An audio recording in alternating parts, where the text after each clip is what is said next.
सर्वप्रथम तुम्ही तुमचा अमूल्य वेळ काढून आमच्या शाळेत आलो त्याबद्दल आमची शाळा, कमिटी मेंबर्स, प्रिन्सिपल मॅम, सर्व शिक्षक आणि विद्यार्थी तुमचा मनापासून आभार मानतात।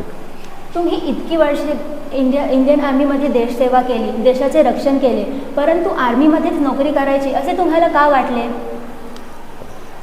मला लहानपणापासूनच आर्मीबद्दल खूप अट्रॅक्शन आणि सन्मान होता। त्याच्यामुळे आर्मीत जायचा हा माझा ध्येयच होता आणि आर्मीमध्ये गेल्यामुळे असं होतं की आपल्याला आपल्या कुटुंबाचं आणि देशाचं एक त्यांना प्राऊड फील होईल। त्याच्यामुळे मला आर्मीमध्ये जाण्यासाठी वाटलं आणि नोकरी तर कुठेही करायची आहे, पण देशसेवा करायचा हा माझी एक जिद्द होती, त्याच्यामुळे मी आर्मीमध्ये गेलो।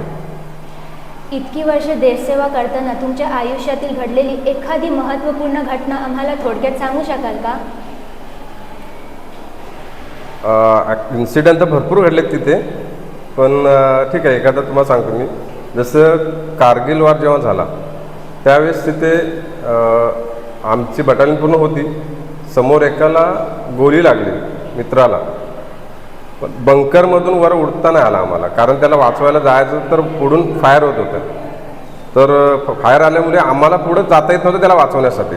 शेवटी रात्र झाली, फायरिंग थांबली, तेव्हा जाऊन आम्ही त्याला घेऊन आलो। हा खूप बेकार एक मुवमेंट होता जो घडला माझ्यासोबत। सैन्यात शिस्तीचे महत्त्व काय आहे?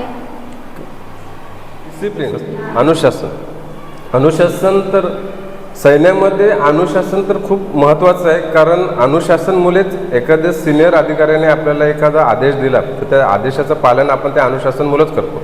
जर अनुशासन नसेल तर कोणतीच गोष्ट शक्य नाही।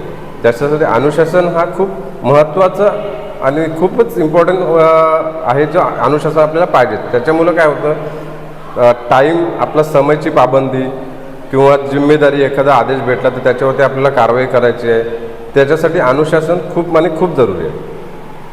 आजच्या तरुण पिढीला तुम्ही कोणते संदेश देऊ इच्छिता? नवीन पिढीने आता जास्त वेळ आपला मोबाईल ह्याच्याकडे घालवण्यापेक्षा आपलं ध्येय काय हे ओळखायचं आणि त्या ध्येयाचा पाठलाग करायचा। विनाकारण कुठेतरी टाईम वेस्ट करून काहीतरी नको त्या मार्गाला जाण्यापेक्षा आपलं ध्येय काय आहे, त्याच्याकडे आपली जिम्मेदारी काय आहे, त्या जिम्मेदारी ओळखून त्या अनुषंगाने काम करायचं, एवढीच अपेक्षा त्यांच्याकडे।